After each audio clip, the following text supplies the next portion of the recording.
পাপ করছেন? আপনি কি ভাবছেন? কেউ দেখছে না? আল্লাহ তাআলা ঠিকই দেখছে।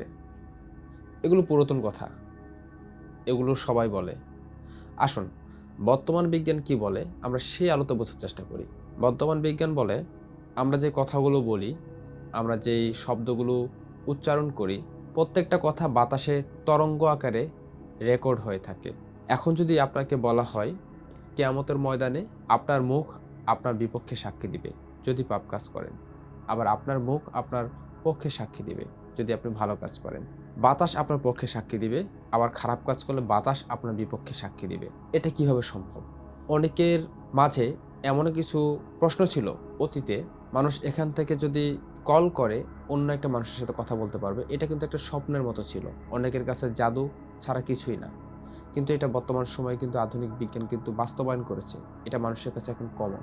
এটা কিন্তু জাদু বা কোনো কিছু মনে হয় না বা ম্যাজিকও মনে হয় না। এটা সাধারণ একটা বিষয় হয়ে দাঁড়িয়েছে আমাদের কাছে। ঠিক তেমনই আপনি যখন একটা ফাঁকা পুকুরে ঢিল ছুঁড়ে মারবেন, তখন সেখানে একটা তরঙ্গ সৃষ্টি হয়। সেই তরঙ্গটা ততক্ষণ পর্যন্ত থাকে যতক্ষণ পর্যন্ত তার কিনারায় এবং শেষ গন্তব্যে গিয়ে না পৌঁছাইছে। আমরা যে কথাগুলো বলছি, আপনি যতই বদ্ধ করে কথা বলেন বা যত আপনি একটা গোপন জায়গায় কথা বলেন, এই প্রত্যেকটা কথা তরঙ্গ আকারে বাতাসে রেকর্ড হয়ে থাকছে। বর্তমানে আধুনিক বিজ্ঞান মানে পদার্থবিজ্ঞান কি বলে? আসুন, এটা সম্পর্কে কিছু কথা বলি। বর্তমানে বিজ্ঞানীরা চেষ্টা করছে অতীতে যারা মহান বড় বড় ব্যক্তিরা ছিল তাদের কথা বাতাস থেকে ক্যাপচার করবে। সেটা ১৪০০ বছর আগে আমাদের হযরত মুহাম্মদ সাল্লাল্লাহু সাল্লামের কথাও।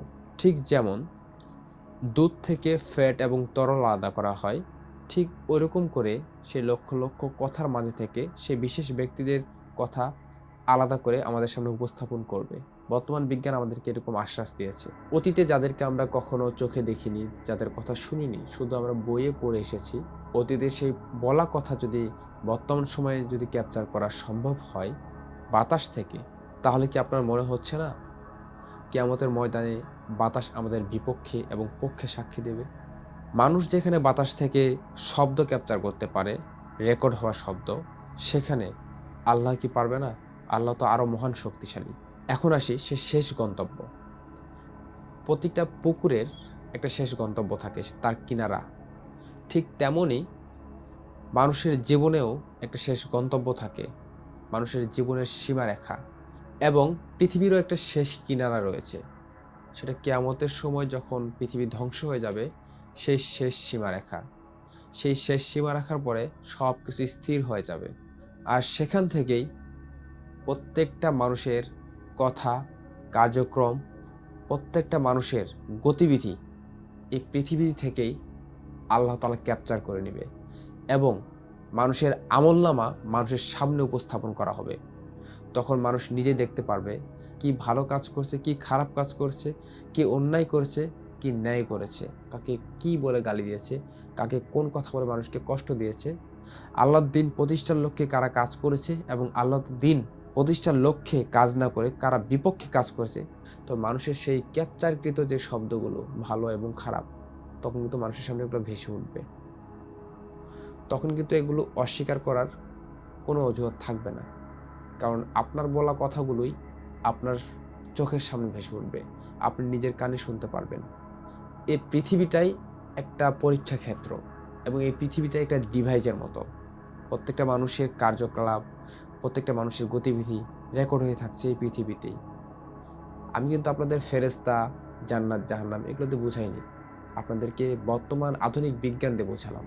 এখন যদি আপনাদেরকে বলি ডান কাঁধে একটা ফেরেশতা আছে, বাম কাঁধে একটা ফেরেশতা আছে, তো এসব হাদিস কোরআন দিয়ে যদি বুঝতে যাই, অনেকের মধ্যে প্রশ্ন জাগতে পারে। এগুলো তো পুরাতন কথা শুনে আসছি। আপনাদেরকে আমি একটু ভিন্নভাবে বুঝিয়ে দিলাম। আপনাকে আমার এই কথাটা একটু হলেও চিন্তা করতে বাধ্য করবে। তো আমি আপনাদেরকে এই আলোচনার মাধ্যমে কি বোঝাতে চেয়েছি, আশা করি বুঝতে পেরেছেন। আর যদি বুঝতে পেরে থাকেন, অবশ্যই আমার ভিডিওগুলো নিয়মিত দেখার জন্য আমার চ্যানেলটি সাবস্ক্রাইব এবং লাইক, কমেন্ট, শেয়ার করে ছড়িয়ে দিবেন সবার মাঝে। আর পরবর্তীতে আরও নতুন কিছু টপিক নিয়ে কথা বলবো, যেটা আধুনিক বিজ্ঞান এবং কোরআন হাদিস সম্পর্কিত থাকবে। সবসময় চাইবো ইউনিক কিছু দিয়ে আপনাদেরকে বুঝিয়ে দেওয়ার। অতীতে যারা লেকচার দিয়েছে, অতীতে যারা এক্সপ্লেন করেছে, অতীতে যারা বিশ্লেষণ করেছে, তারা শুধু কোরআন হাদিস থেকে বলেছে। আমি চেষ্টা করব বর্তমান প্রেক্ষাপট, আধুনিক বিজ্ঞান এবং কোরআন হাদিস সম্পর্কিত বিষয়গুলো তুলে ধরার। ভালো থাকবেন। আল্লাহ হাফেজ।